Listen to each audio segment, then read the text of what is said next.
अस्सलामुअलैकुम जी। Welcome back to my YouTube channel. आप बेटर होप सो अब सब ठीक होंगे। और ओवरऑल आपको थंबनेल से भी अंदाज़ा हो गया होगा कि आज से हम जीआरई वोकैबलरी लिस्ट जो है वो स्टार्ट करने जा रहे हैं। और कोई भी वोकैबलरी है, चाहे वो जीआरई है या सिंपल वोकैबलरी है या एडवांस वोकैबलरी है, तो उनको बिल्ड करने के लिए, ठीक है, उसको स्ट्रांग बनाने के लिए आपको रूट वर्ड्स का आना बहुत ज़रूरी है। रूट वर्ड्स आपको आने चाहिए, उनका मीनिंग पता होना चाहिए।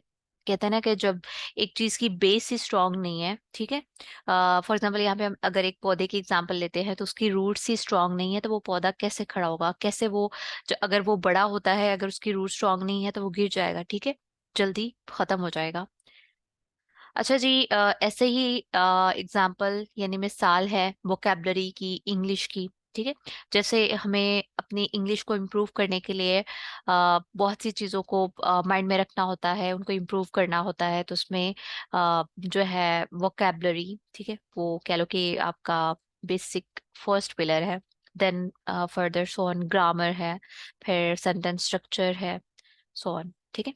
अच्छा जी, आज के इस लेक्चर में हम देखेंगे रूट वर्ड्स। और इंशाल्लाह आई ट्राई कि मैं डेली बेसिस पे एक शॉर्ट सी वीडियो बनाया करूँ, जिसमें ऑलमोस्ट एक वीडियो में हम एक ही वर्ड को सीखेंगे और उस वर्ड से फर्दर जो वर्ड्स बनते हैं उनको पढ़ेंगे, ठीक है। अच्छा जी, चलें स्टार्ट करते हैं।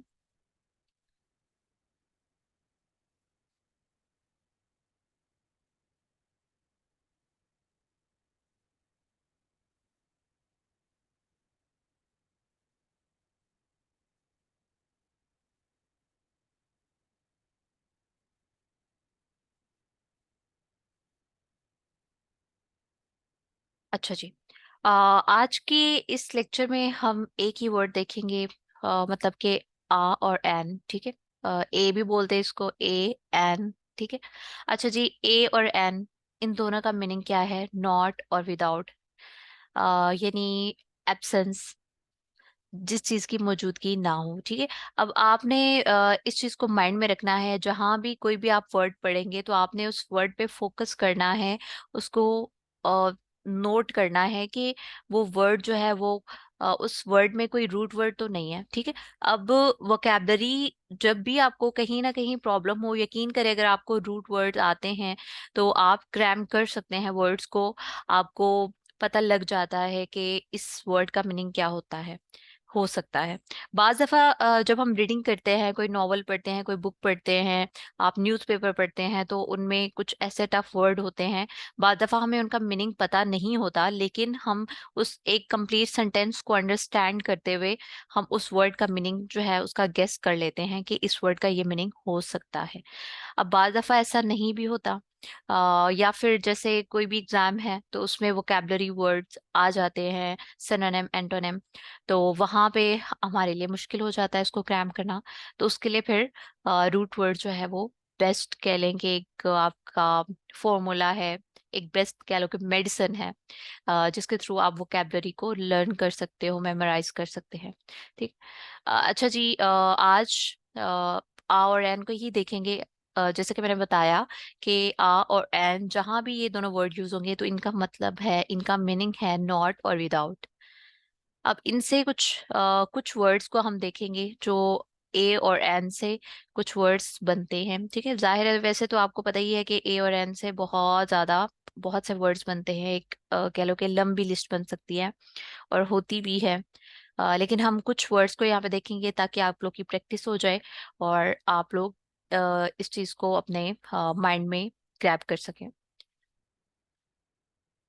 अच्छा जी, फर्स्ट वर्ड है एथिस्ट। अब एथिस्ट में आपने नोट करना है, फॉर एग्जांपल अगर आपको ये वर्ड नहीं आता, अब वैसे तो ऑलमोस्ट ये सब वर्ड आपको आते ही होंगे। अब फॉर एग्जांपल आपने देखना है फर्स्ट वर्ड एथिस्ट है, तो आपको इसका मीनिंग नहीं आता। अब आपने क्या करना है कि इसमें से कोई भी एक वर्ड, रूट वर्ड आपने देखना है कि इस वर्ड में रूट वर्ड है कोई, तो वो है आ, ठीक है, ये ए इसमें रूट वर्ड है। तो ए का मीन आपको पता होगा नॉट और विदाउट, यानी एन एब्सेंस, ठीक है, एब्सेंस ऑफ एनीथिंग। तो एथिस्ट कौन होते हैं? एथिस्ट वो लोग होते हैं जो एक खुदा यानी वहदानियत पे बिलीव नहीं रखते, किसी भी कह लो के गॉड पे बिलीव नहीं रखते। और अगर ए को हम सेपरेट कर दें एथिस्ट वर्ड से, तो थीस्ट बनता है। थीस्ट का मीन होता है जो बिलीव रखते हैं। थीस्ट मीन क्या होता है जी? बिलीवर। थीस्ट कौन होते हैं? बिलीवर्स होते हैं जो कि खुदा की यानी गॉड की प्रेजेंस पे बिलीव रखते हैं। और एथिस्ट जब इस वर्ड थीस्ट के साथ ए लग जाएगा तो उसका मतलब होगा विदाउट। ठीक है, वो लोग जो खुदा के एग्जिस्टेंस पे, गॉड के एग्जिस्टेंस पे जो है वो बिलीव नहीं रखते। ठीक है, अच्छा जी, एथिस्ट देख लेते हैं। अ पर्सन हु डिसबिलीव्स और lakhs belief in the existence of God. Hope so आपको ये वर्ड अब दोबारा कभी नहीं भूलेगा। नेक्स्ट है जी अनार्की। ये वर्ड भी सबको आता है बट बाल दफा माइंड से निकल जाते हैं, स्किप हो जाते हैं वर्ड। अब यहाँ पे देखें, जो सेकंड वर्ड है हमारा अनार्की। अब अनार्की में आपने रूट वर्ड नोट करना है, तो वो है जी एन। एन का मीनिंग हमने जैसे देखा कि नॉट और विदाउट है। और साथ में हम अगर इस वर्ड को क्रैम करें तो आर्की जो है वर्ड ARCHY, आर्की का मीन होता है गवर्नमेंट। ठीक है, अब N mean without, Archie mean government. यानी ऐसी कह लो के कंट्री, या कह लो कि यूनियन, या फिर कह लें कि एक स्टेट जहाँ पे गवर्नमेंट नहीं होती, यानी कोई रूलर नहीं होता। तो अनार्की मीन होगा हैविंग नो रूलर। अगर आर्की पढ़ेंगे तो having a ruler. Next word है जी एनोनमस।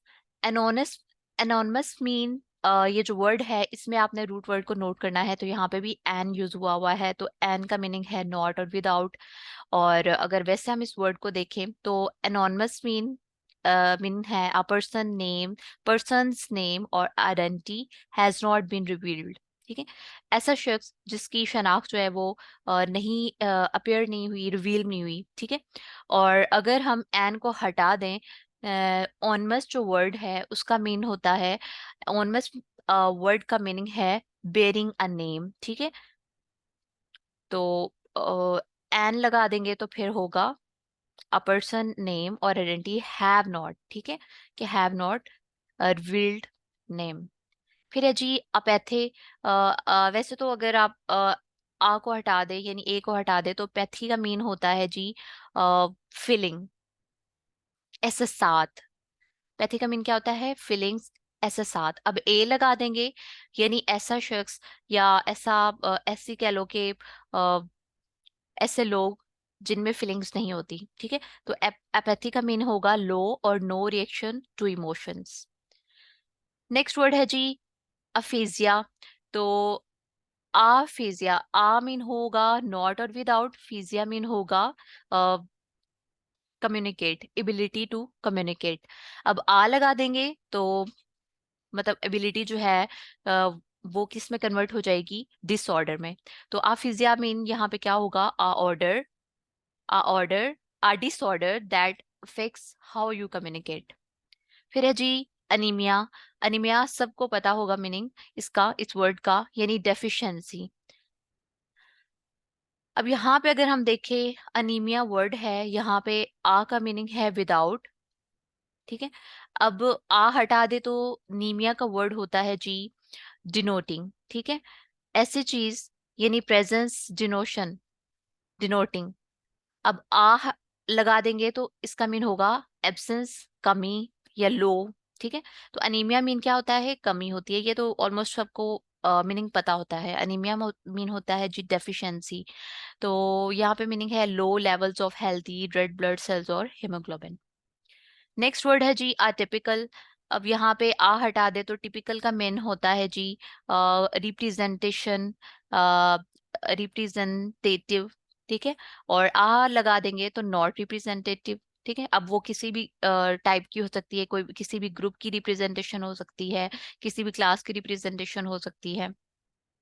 अगर आ नहीं लगाएंगे तो वो टिपिकल होगा, मतलब रिप्रेजेंटेशन ऑफ एनी ग्रुप और क्लास और टाइप। लास्ट वन है जी आज की इस लेक्चर सीरीज का वर्ड एन एथीजिया। ठीक है, एन एस्थीजिया, सॉरी। एनेस्थीसिया। अब एनेस्थीसिया ये भी सबको पता है, एस्थीसिया मोस्टली हम बोलते हैं जब मोस्टली जो मेडिकल के स्टूडेंट होंगे उन्हें तो ये वर्ड, साइंस के स्टूडेंट को भी ये वर्ड अच्छे से आता होगा।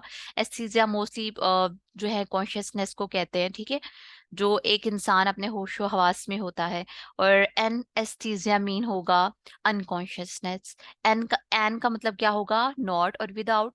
तो एस्थीसिया का मीन होता है कॉन्शियस। जब ये दोनों वर्ड आपस में मिलेंगे, एक साथ मिलेंगे, तो इनका मीनिंग क्या होगा, अनकॉन्शियसनेस। होप सो अब आपको ये वर्ड आइंदा कभी नहीं भूलेंगे, क्योंकि इनकी हमने बेस को, इनकी रूट को हमने कह लो कि हमने पकड़ा है, और उसको हमने देखा है, उसको रिमाइंड किया है, उसको हमने याद किया है, मेमोराइज किया है। जब रूट आपको आती होगी तो वर्ड को समझने में, उसको अंडरस्टैंड करने में, उसका मीनिंग जो है आपको मेमोराइज करने में प्रॉब्लम नहीं होगा। तो आज के लिए इतना ही था। होप सो आप सबके लिए ये हेल्पफुल रही होगी। अगर आपको मेरे ओवरऑल चैनल पे काम जो है वो पसंद आ रहा है तो काइंडली वीडियो को लाइक कर दिया करें। इससे मुझे आइडिया हो जाएगा कि मजीद जो है मुझे इस चीज़ पे काम करना चाहिए, और वैसे भी मोटिवेशन मिलेगी ताकि मैं आप लोग के लिए अच्छी से अच्छी वीडियो बना सकूं। थैंक यू जी, अल्लाह हाफिज।